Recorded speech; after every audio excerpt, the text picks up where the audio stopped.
Hi everyone, this is Jennifer Beamer, owner-operator of Expertly Dyed Art by Science. This is episode 7! And this is, I have an epic fail when it comes to lace knitting, which is why I often don't do it. I will knit with lace weight yarns, but I do something really simple like I'll make it look lacy by knitting it on really large needles, so there's big holes, or I'll do really, really simple yarn over patterns. There's a favorite shawl of mine that I make in all kinds of yarns, and I've made it in all sizes and all that stuff, so I kind of cheat when it comes to that. So the Ishbel shawl that I've been posting pictures of my progress on Facebook has been an epic fail so far. Now, most of the shawl has been just a plain stockinette stitch, which is basically you knit on one side and then you purl on the other side. So one side has the knitted look of the fabric, on the other side, the wrong side, has the purled side of the fabric. And right here, if you can see where it starts to form a wave with the color, yeah, that's where I started working on the pattern. Now, normally I read the written directions for when to do certain stitches, and it's not like these stitches are very hard, but you know, I looked at the written directions and I was really confused how to actually do it. And something that I do, and I think most knitters do this as well, is they'll look at the pattern and then they'll read it over and over and try to figure out how it would actually look once they got going with it. And I was having a really hard time visualizing it, so I ended up looking at the chart, which is something I don't often do because, I don't know, I'd rather look at the written words, I guess, instead of the pictures. Anyway, so I ended up looking at the chart, and it actually helped a lot more, except when I would get to the center stitch, it said in the written directions to leave so many stitches behind, and I would get here, and I would either be less two stitches or more two stitches. And I don't really know how I did that, but yeah, that would happen a lot. So what I was doing is I was adding stitches and then taking away stitches. So I was always in this, I've done about 12 rows of the pattern, which, like I said, they're not very difficult stitches, but for some reason I'm really failing at this. So I don't know whether or not I should just keep going and see if it's noticeable in the pattern, because as of right now I have the correct number of stitches, which is kind of weird. According to the pattern, I should have a certain number of stitches, and I have those stitches.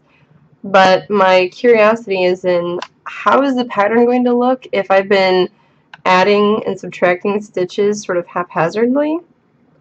So yeah, I don't know. I mean, I'm used to knitting something to completion and then taking it all apart again. I've done that with sweaters a billion times. I have yet to actually successfully make a sweater for myself because of that reason. I'll check my gauge and I'll check the pattern, I'll do all the correct measurements, and these are really simple sweaters that I'm trying to make that require not a lot of shaping, just a little bit at the bust and a little bit at the waist, so that you know, it hugs the womanly shape a little bit more. But for some reason I would finish and it would either be big and I could fit my husband in the sweater with me, or it was so tight it looked like I was popping the stitches open. So I don't know. That's kind of part of the reason why I decided to just give up on sweater knitting until I did some other larger garments, including shawls, because I kind of put that off for a long time. I started doing it the beginning of this summer, and I have my first shawl, which is this one, and I wear this a lot too. And this is just a really basic shawl where it's a triangle, but basically I did increases along the top here. This is like one edge on both sides and then down the middle. And the edging, I just This was a fun little ending to it. I just kind of made it up. I'll write down what I did and then tell you guys if you're interested. But anyway, so this is the first shawl I made. I was really excited about it because it's soft and it's warm and I like to wear it. And I thought, you know, this one has mostly stockinette, so I'll probably be able to actually do this because it's not all lace knitting, except when I got to the pattern, for some reason, I was just off on all of the numbers for my stitches. So, I don't know, I guess maybe I'll give it a shot, keep going and see if it looks horrible, and if it does, I'll just take the needles out and pull it back to where I was doing the increases. Not looking forward to that because I hate picking up stitches that way. Anyway, so that was my epic fail about lace knitting. And I know I'm not alone. Anyway, and the last thing I wanted to talk about real quick, I finished coarse spinning some yarn, and I even skeined it up for you guys. I have not set it yet, so it still kind of looks a little dead.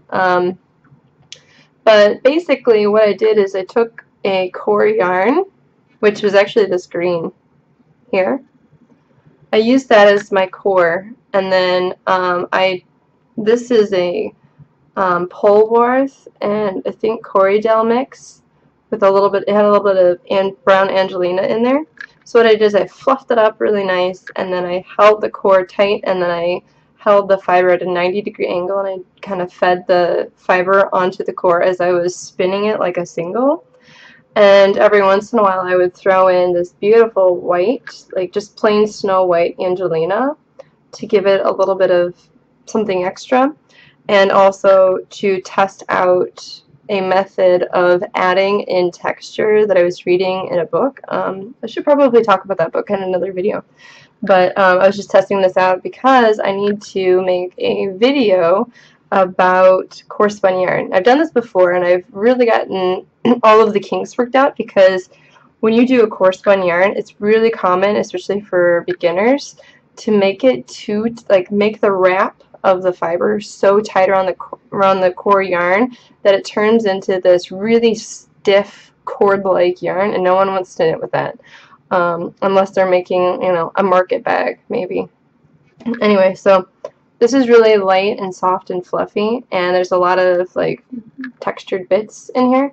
So I'm going to do a tutorial video about that. So anyway, if you like this video, please subscribe, like the video, share it with your friends, tell your neighbors, anyone who's interested in knitting or crafts in general. I do have other videos that aren't specifically for crafts. If you want to know more about makeup and hairstyling tips, check out my other videos. If you want to know what life is like living in Korea, I have a lot of other videos about that too. And as always, if you have any comments or suggestions or questions, you can always put them below or send me a private link, and then I will get back with you.